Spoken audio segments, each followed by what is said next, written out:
How did someone who couldn't even draw become a millionaire?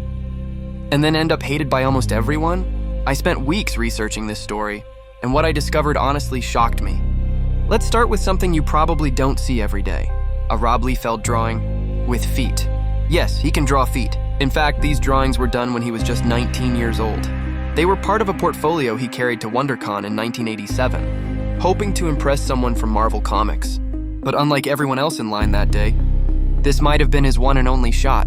You see, when Rob was a kid, his dad was diagnosed with a brain tumor. The next few years were a nightmare. Constant hospital visits, a 9-month coma, the loss of an eye, and the medical bills? They nearly destroyed the family. And in all that chaos, in those long, silent hours at the hospital waiting rooms, what was sitting on Rob's lap? A comic book. This was the 1970s, a golden age for American comics. George Perez, John Byrne, Neil Adams, artists who were reshaping the medium. And for Rob, it was more than just entertainment. It was escape. So he didn't just read comics, he started drawing them. But with no money for art school and 3 jobs to help support his family, he drew whenever and wherever he could. Then the tumor came back, and Rob knew. If he wanted to keep drawing, he would have to start paying the bills. So now we're back at that convention. He finally makes it to the front of the line. He lays out his pages in front of a senior Marvel editor, and the guy looks at him and says, "Welcome to Marvel." At just 19 years old, Rob Liefeld became a professional comic book artist. After a few small gigs at Marvel and DC, Rob finally lands his first regular series, Hawk and Dove for DC Comics. It wasn't a major title and far from it, but for Rob, this was a lifeline, and he gave it everything he had. Now, looking back, the art might seem tame, but compared to other comics in the late 80s, it had something raw, something intense. His style popped off the page, energetic, exaggerated, alive. And at the time, only a few artists were doing that. One of them was Todd McFarlane, who had just been promoted at Marvel to draw the Amazing Spider-Man. It was one of the biggest jobs in comics. You can see McFarlane's influence all over Rob's early work. Both were rejecting the old-school house style and pushing something bolder. And then, at San Diego Comic-Con in 1988, everything changed. Rob was there, not as a fan this time, but as a pro. And that's where a friend introduced him to a guy in a jean jacket and curly mullet, McFarlane.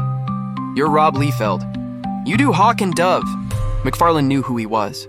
They hit it off instantly, spending 12 straight hours talking about comics, art, everything. It was the start of a big brother-little brother bond. McFarlane was older, married, experienced. Rob was just 20, hungry, driven, desperate to pull his family out of debt. And suddenly he had a mentor.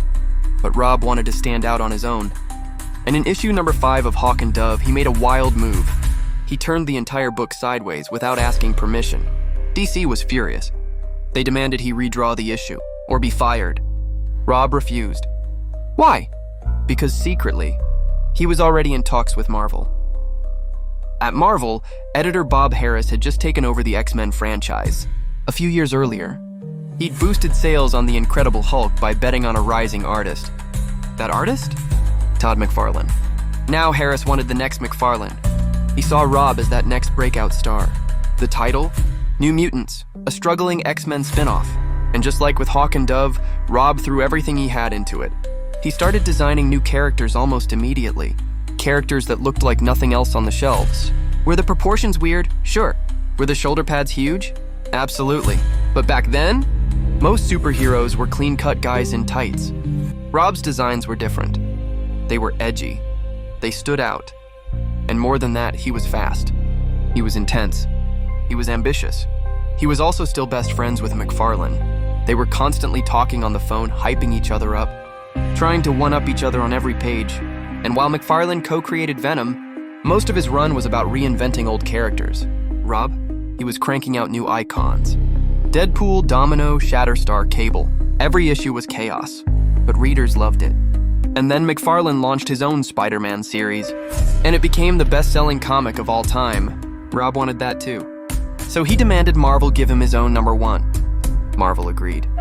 They ended New Mutants at issue number 100 and relaunched it as X-Force number 1.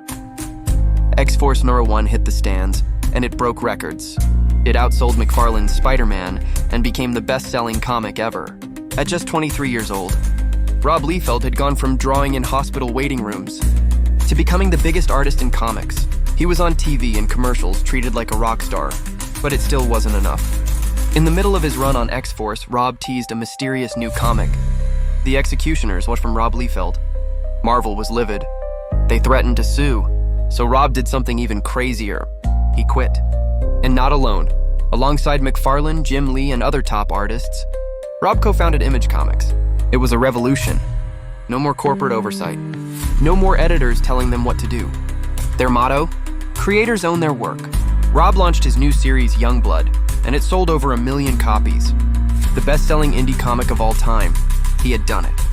But behind the scenes, cracks were starting to form. While McFarlane focused on one title, Spawn, Rob went big.